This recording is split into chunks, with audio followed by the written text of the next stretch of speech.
And I'll hand it over to David. Awesome. Thank you, Susan, for the awesome explanation for everything regarding reimbursement requests, the required documentation, all that fun stuff. So thank you so much. I'm gonna go ahead and share my screen and we'll just kind of pick things up. So let me go ahead and grab the chat window here.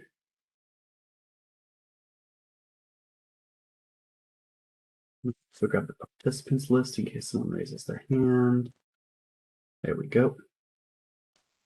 Very cool. All right. We are in good shape. Can everyone see my screen okay?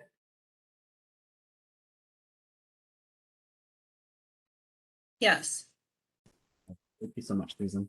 Okay, so yeah, I'm David Dabb from REI Systems.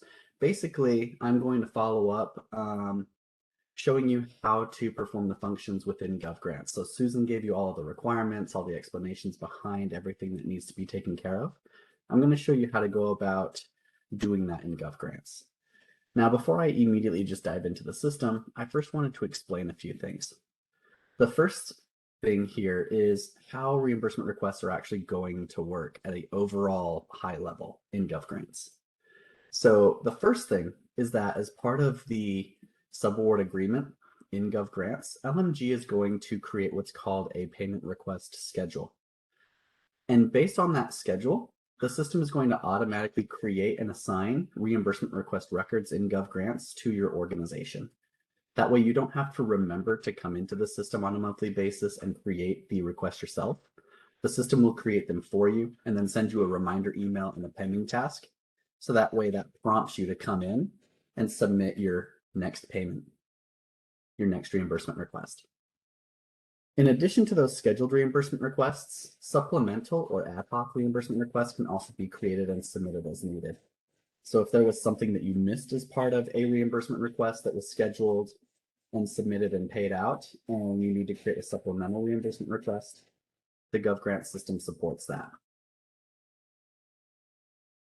Next, I wanted to walk you through the general workflow that we're going to follow in GovGrants as far as how the reimbursement request process works. So how this is going to work is, just like I mentioned before, the system will automatically create reimbursement requests for you on that schedule.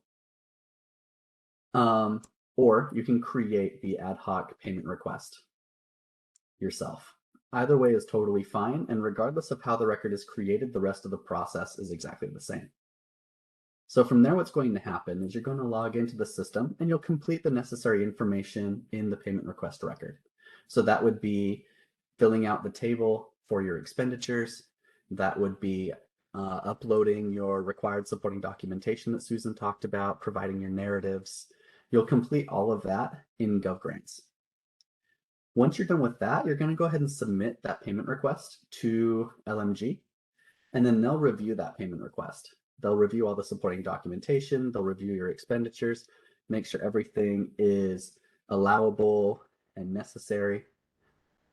And if there is anything that is not allowed, they can record disallowances, or they can send it back to you for correction. Whichever decision they take, it's up to them. From there, once they've reviewed the payment request, added any necessary disallowances, or sent it back to you and had some back and forth with you, from there, they'll submit it for an internal approval. So Susan mentioned that it has to go through a two-step process. It goes through a reviewer, and then it will go to an approver to make sure that at least two pairs of eyes looked at the payment request, so that way LMG doesn't miss anything. From there, once it gets approved, from there, LMG is going to go ahead and work on issuing that payment. Also at the same time, GovGrants' subaward record is going to be updated with the information within that payment request. And that's pretty much it from a high-level workflow perspective. It's relatively straightforward. So I know it's a little bit scary to start using a new system, but we did try to build it in a way to where it was pretty easy to submit all of this. Any questions so far before I jump into the system and show you how this works?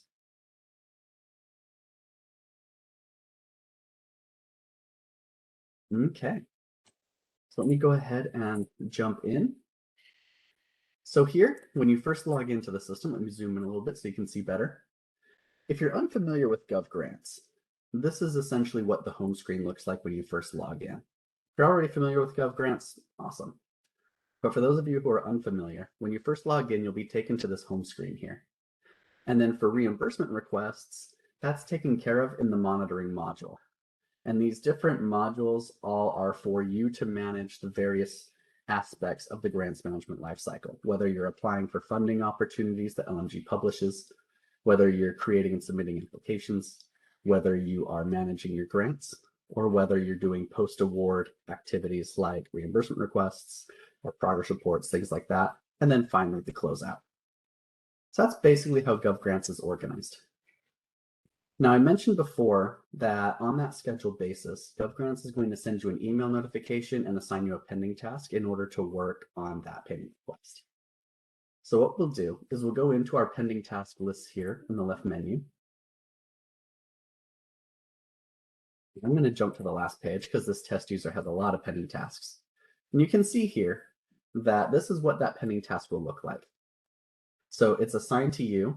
It's created automatically by GovGrants itself. That's why it says the admin created it. And then you get a task that basically says you need to work on this payment request.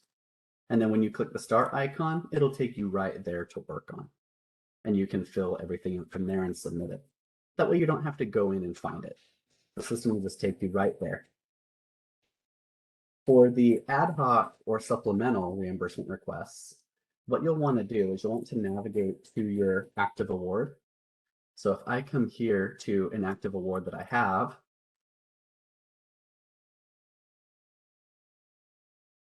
and then go into the actuals tab of the active award and come down, here in the payment request section, there's this reimbursement request button. And this will allow you to create those supplemental or ad hoc reimbursement requests if you need to do it outside of that typical schedule. And to initiate that, you click that button. It opens up a pop-up window here where you enter a title for the reimbursement request. So this could be something like September reimbursement request or something like that. And then you put the payment period that you're reimbursing for. So we can do September. Let me go ahead and jump back over here. And we can do the reimbursement for September as an example. And then that will create the reimbursement request and take you right in. And then you can fill it out.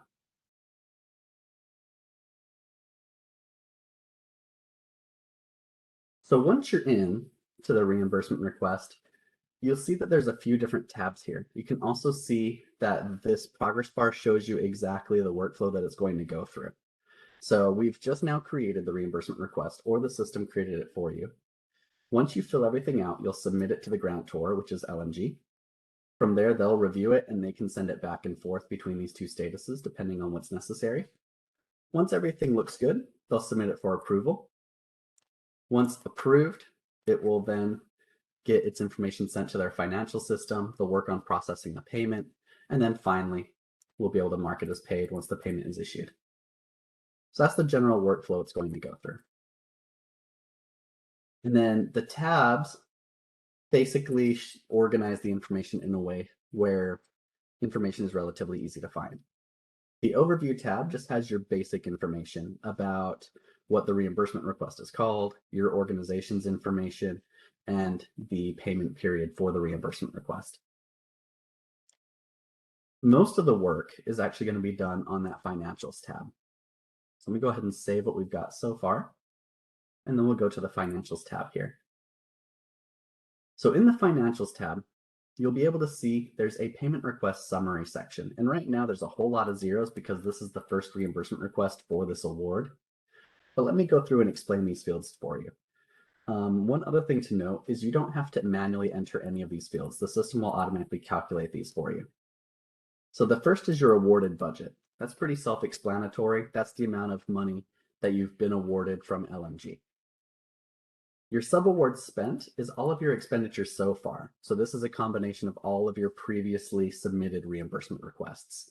So if you've submitted a total of $25,000 worth of expenditures so far, then that would say $25,000 here. But because this is the first reimbursement request for this award, nothing has been spent yet.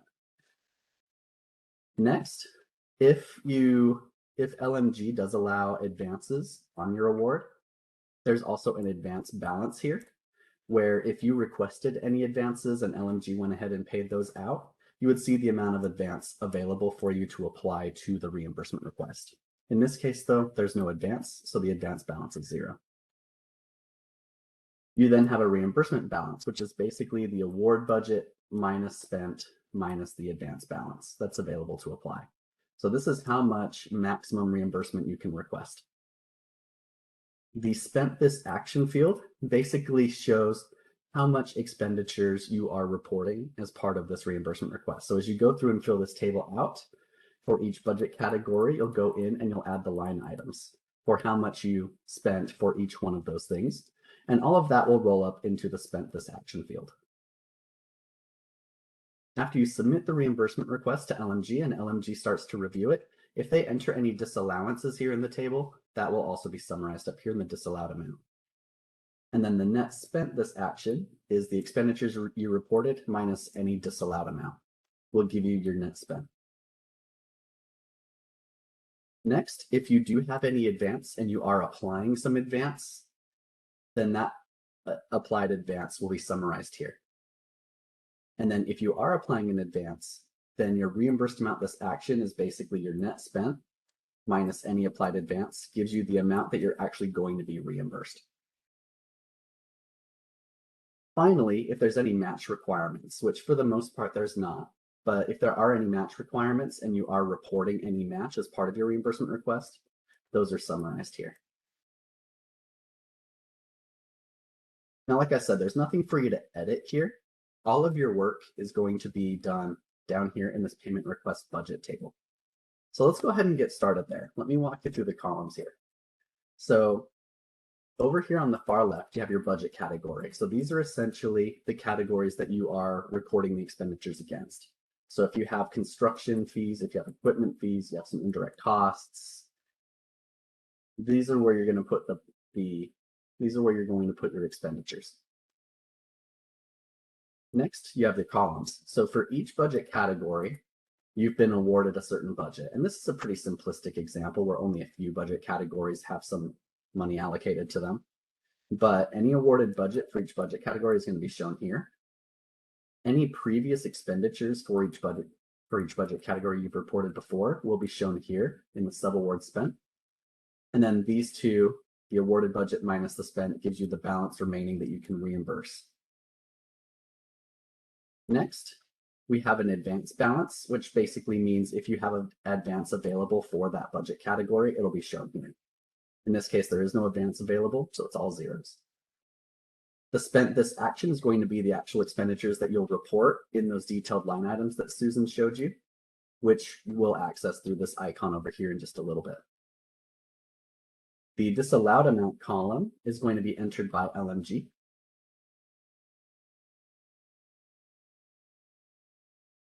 Okay. Yeah, so the disallowed amount is the amount that LMG will disallow for any disallowed costs. And then the net spent this action is the spent this action minus the disallowed amount. If you are applying any advance, that's also then subtracted to give you the final reimbursed amount for each budget category. If you have any program income, you can report that program income expenditures here. And if there are any match requirements, that will then be entered and displayed here. So that's the summary. And how the summary gets populated is based on the detail that you enter using the pop-up window from here. So let's go ahead and add some administrative and legal expenditures here. So we'll go ahead and click this icon, and that's going to open the pop-up window. Now, this pop-up window is the same that Susan explained earlier in the PowerPoint. So she mentioned up here the description that she's looking for. So you'll have your title for each line item, like your janitorial contract, and then you'll have the date, the company, the invoice number, and the check number as your narrative, and then you'll enter your price and your quantity. So let's go ahead and do that. So when the window first loads up, the table will be empty. To add new line items, you'll just click new, and that'll add a new line item here. And you can add as many line items at a time as you want. So if you need to add a few line items at a time, you totally can. In this case, just to keep the demonstration nice and simple, I'm just going to do one. So here's where you would put that title. So this would be administrative fees, and then you would put the narrative, right? So this would be administrative fees. You would have your company name here. You would have the date here, and then you would have the invoice number, and then you would have the check number.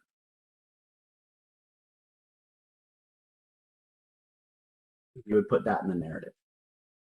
The fields do look a little scrunched up. That's because I'm pretty zoomed in.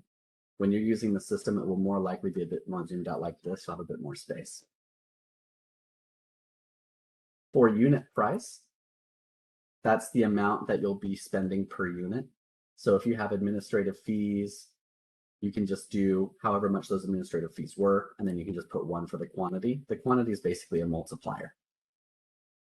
So let's say, for example, you got $20,000 of administrative fees. Now, if you remember, that's actually quite a bit higher than the budgeted. I can't show you that, but the budgeted amount for this was only $10,000. So let's go ahead and put in 20,000 and see what happens. We'll put a quantity of 1. We just got the fees one time. And then for measurement, there's all sorts of different measures. For the most part, you're just going to put numbers. How many times were you charged for a thing? But if there's other types of measurements that you need, like if you purchased X number of boxes of something at $20 per box and you purchased 20 boxes, then you can measure it that way. That's totally fine too. If there's any other charges on top of just the normal unit price and quantity, you can record those here, and that will be added on top of whatever this turns out to be. In this case, 20,000 plus 0, so 20,000. Then if you have any advance, you can apply that here. If you have any program income and you've dispersed it into this category, you can put that information here. And for any cash match or non-cash match information, you can put those here. In this case, I'm just going to leave these all at zeros. And we're going to go ahead and save that. Now, when you try to save that, you'll notice here that the system caught that the reimbursed amount for this line item is greater than the balance that's available for that budget category, and it's not letting me save. So I have to lower this down to that $10,000 mark. That's my cap. So I can put $10,000 here, and now it should let me save. And there we go. From there, once we're all done entering our line item details, hopefully you're not just entering one. Chances are your work is a lot more complex. So you'll probably be entering multiple line items here. But once you've entered all your line items and saved, you can then just close the pop-up window. And then the page is going to refresh in order to update the table. And as well as to update the summary here. So you can see now in the table that I've added $10,000 of spent this action here. So far, the net spent is basically the same because there's no disallowance yet. LMG hasn't done any disallowance. I didn't apply any advance, so the reimbursed amount would be $10,000. So everything is just nice and clean. Your budgets and your allocations and everything will likely be a little bit more confusing, and that's okay. And then for each budget category, you'll basically rinse and repeat. For each budget category that you had expenditures in, you'll open up that pop-up window and you'll add the line items for each of those budget categories and complete that information. And as you complete it, like I said, the summary up here gets updated. So we can see the spent this action got updated to that $10,000 that I've added. You can see the net spent and the reimbursed amount matches because there's no disallowed or advance. So you can see this gets updated in real time as well. From there, if you are getting any program income, you'll be able to report that program income down here by clicking on the edit button. And then you'll be able to report your program income. Now, there are probably situations where LMG does not allow for program income. That's completely up to them. But if you are allowed program income, you can report that here. Finally, at the bottom, you need to acknowledge that everything in this expenditure table here is permissible per your terms of your award. And on top of that, you need to check that all of your supporting documents are attached, such as your receipts, your invoices, your bank statements. Susan went over a lot of examples, your bank statements, your payroll, your warehouse receipts, everything, all the backup documentation. This checkbox is basically going to certify to the system you've gone in and you've attached everything that you need to. So for now, I'm going to leave this empty because I haven't attached anything yet.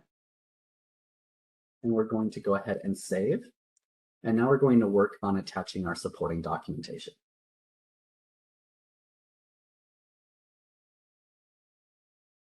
Any questions so far before I move on?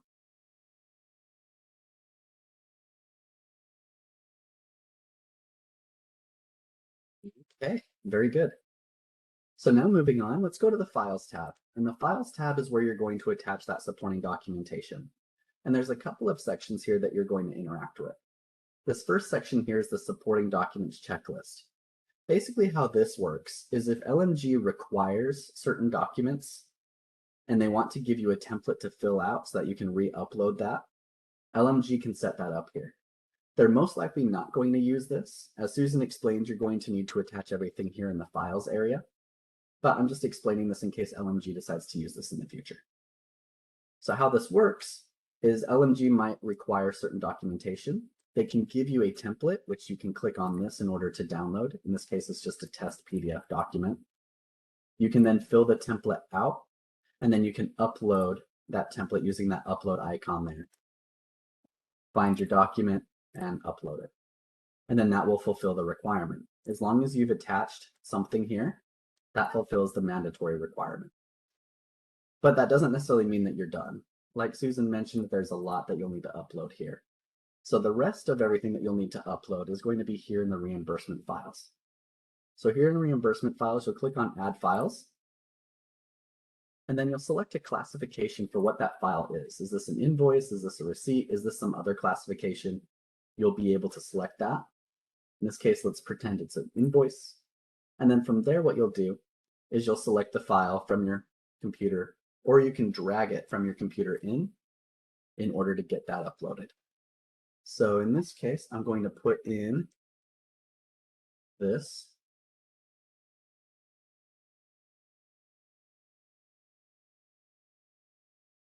There we go. There we go. Got it. So in this case, I'm going to attach this XYZ printing invoice and check that Susan showed as an example before. You can then provide additional description in order to help LMG understand how this document is laid out in case you have a whole bunch of information in here. This will really help them out. So you can enter script. And then you click upload and that will upload the document.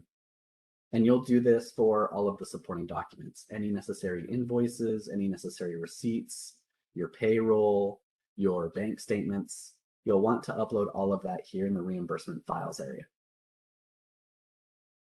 Once you've uploaded that documentation, you'll notice you have a few actions here that you can use. If you uploaded something by mistake, before you submit this to LMG, you can delete it and then upload something different, totally fine. If you uploaded something by mistake and you want to just simply correct it, you can hit edit here, and then that will allow you to upload a different document instead and replace it. You can download what you've uploaded. LMG will also have access to this icon once you submit it so that they can download what you've uploaded and review it. And then the view icon just allows you to view the information and then download the document from a window instead, if you prefer. But in my opinion, most of the time you won't use that icon. You'll typically use download, edit, or delete. Once you have all of your required documentation uploaded, if there's any additional notes that you want to make besides the descriptions in your expenditures and besides everything else that you've uploaded, you can also add additional notes here to the notes section, and LMG will be able to see these notes. So you can add a note, maybe explaining something a little bit easier, helping LMG out in order to process this a little bit faster. You can add additional notes here and LMG can see them.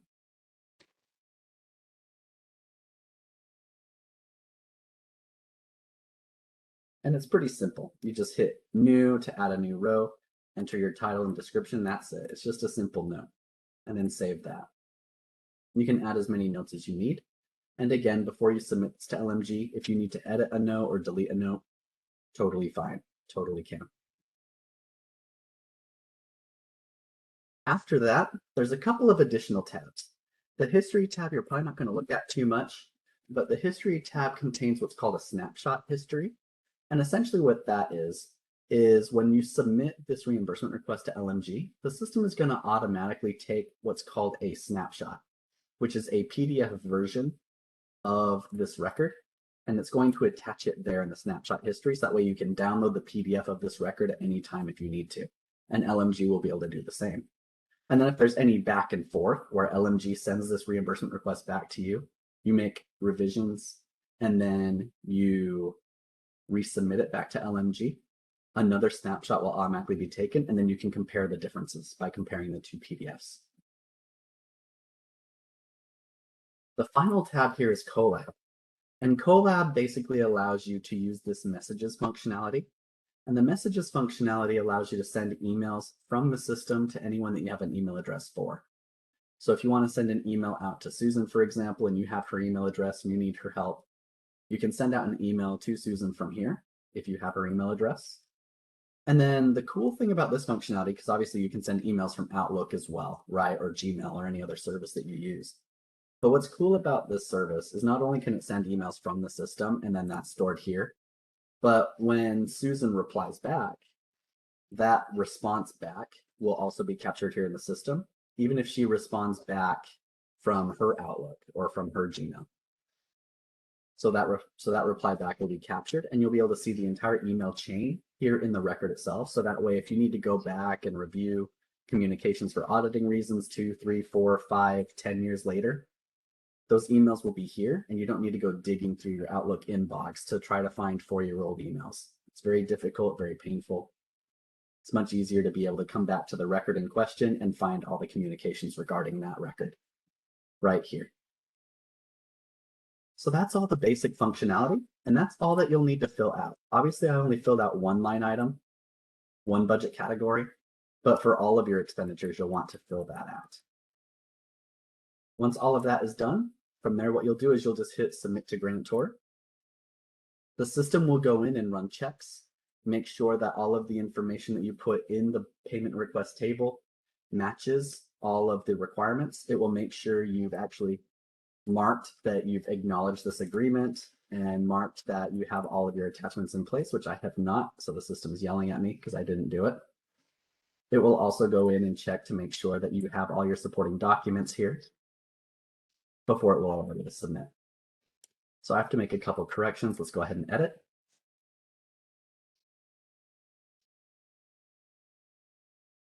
And now I can come down here and I can say, okay, I do acknowledge that everything is correct in this payment request and everything is permissible.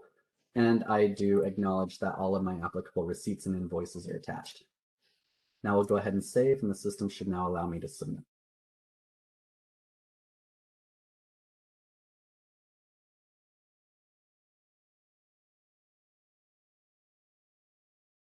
Now you'll want to be sure that you really have completed everything that you need before you submit, because as you can see, once it's submitted, you no longer have access to that editing capability. So if you submit this and then realize, oh no, I forgot to include X expenditure for X category, you'll have to then collaborate with LMG and ask them to send it back to you.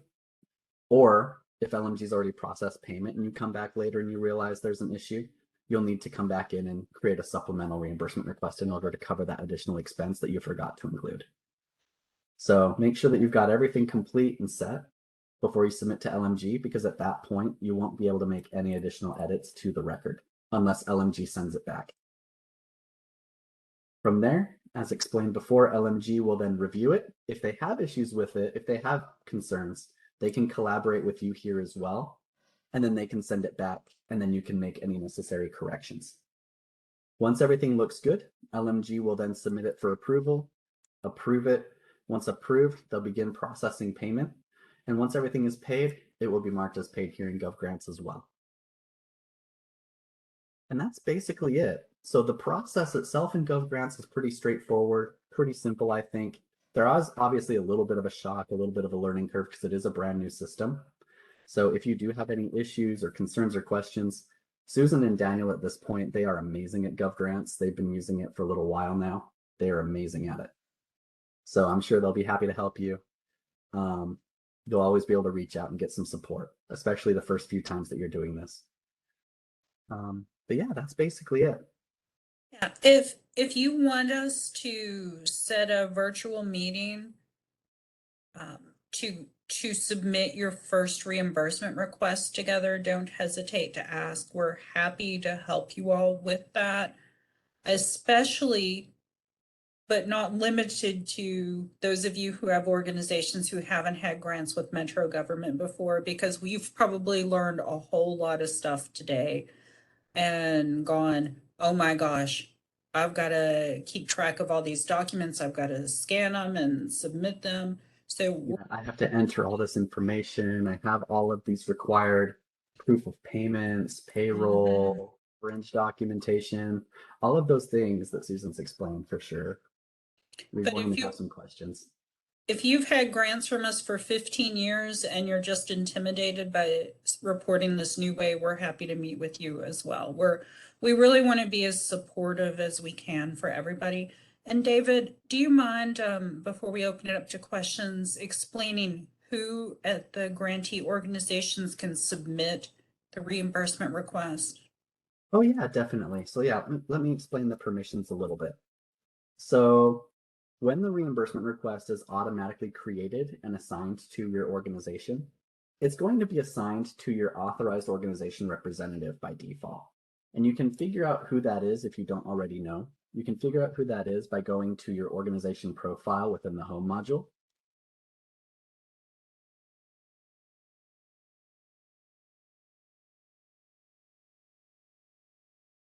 And then coming down here to your contacts, and you'll see who your primary user is here.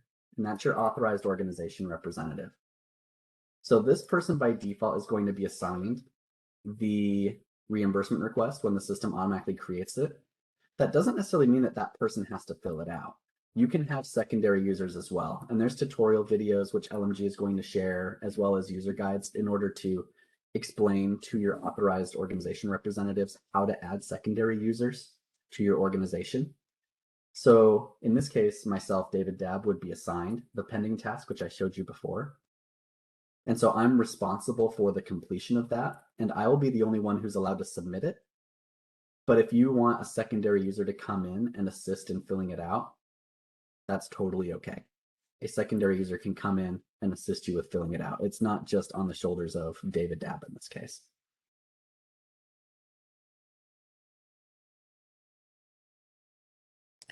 So one person can do all of the work on the reimbursement request, and then another person just has to acknowledge, complete that acknowledgement, and then hit submit. Yeah. So if you're a large organization, you have financial staff who's going to take care of filling in all the financial information. And then you have one authorized representative who needs to authorize this payment request and then submit it. That's totally fine. Your financial staff would be secondary user. They come in here, they fill it out, and then your authorized representative reviews everything, make sure everything looks good, completes the acknowledgement down here at the bottom, and then they'll submit it.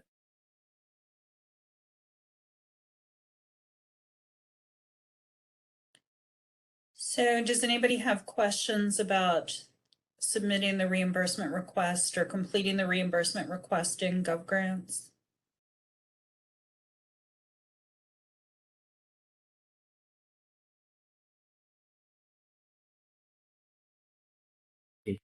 If not, that's totally fine. I know that we shared a lot of information with you today. So feel free to review the information over time. I know that Dan already said and Susan already said that the slides here, they'll be distributed. You guys can review these slides in order to get access to all the requirements. And then if you do have any questions, feel free to reach out. We're always happy to help. Absolutely. I put my email address in the chat if you need to reach out to me directly. Although a lot of you all already have my contact information because we've been doing business for quite some time. Are you sure nobody has any questions for David? I wanted to address one more thing for those of you who attended I know, Delanor, but we're going to help you. We're totally going to help you, and we're going to try to make this process less of a burden. And once you do it a couple of times, I think it'll become much easier. I was a new Metro grantee years ago after these reporting requirements went into effect, and I felt the same way you feel when I learned them, because it was a much simpler reporting process before 2011. 2011, things changed. And I went, oh my gosh, how am I going to do this? But then I was able to develop a monthly system to gather all the documentation. So when it came time to report, I was able to do that. But we can talk best practices. We can talk about ways to simplify things on your organization while still following our policies. And that's kind of a jumping off point. We talked about this briefly last week for those of you who attended the first session, but those of you who attended the grant session earlier this week, I just wanted to let you all know that the American Rescue Plan is under a lot of scrutiny. The citizens of Louisville are looking at what we're doing. All of our partner organizations are looking at what we're doing. The state and federal governments are looking at us. We have internal auditors, we have external auditors. At some point, the US Treasury Department is going to come and audit us, and they might audit your grants as well. We don't know. It'll probably be several years before Treasury comes. We have to make sure that we're following policy. We have to make sure that you're providing your supporting documents and that we're following all of the federal and local requirements and regulations. This is something Metro government does anyway, but with the American Rescue Plan, it's even more important that we're compliant with every requirement. For those of you who don't have a lot of experience with federal grants, if you need any training for your organization, we can provide that. We don't have a lot of available time for that, but let's say you don't understand the federal cost principles, which are the rules for charging costs to a grant. We can come meet with your organization and explain those rules to you, do a training. If you don't know what an internal control is and you're not sure how to build internal controls into your grant program, we can meet with you and we can discuss this. We can do it virtually via WebEx. Louisville Metro government has a lot of resources for our grantees, but at this point, we really need you all to let us know what additional assistance you might need, what additional training you might need, and we can provide it. So I'm going to ask for questions one last time. Anybody have any questions?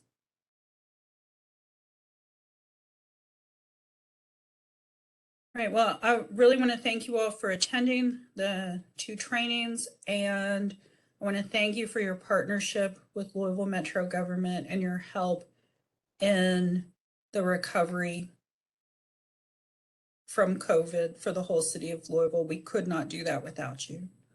I hope you all have a good afternoon. Those of you I've mentioned I will be in touch with, I'll get in touch with you before the end of the day. And thank you, David. You're very welcome. Thank you so much, everybody, for your time.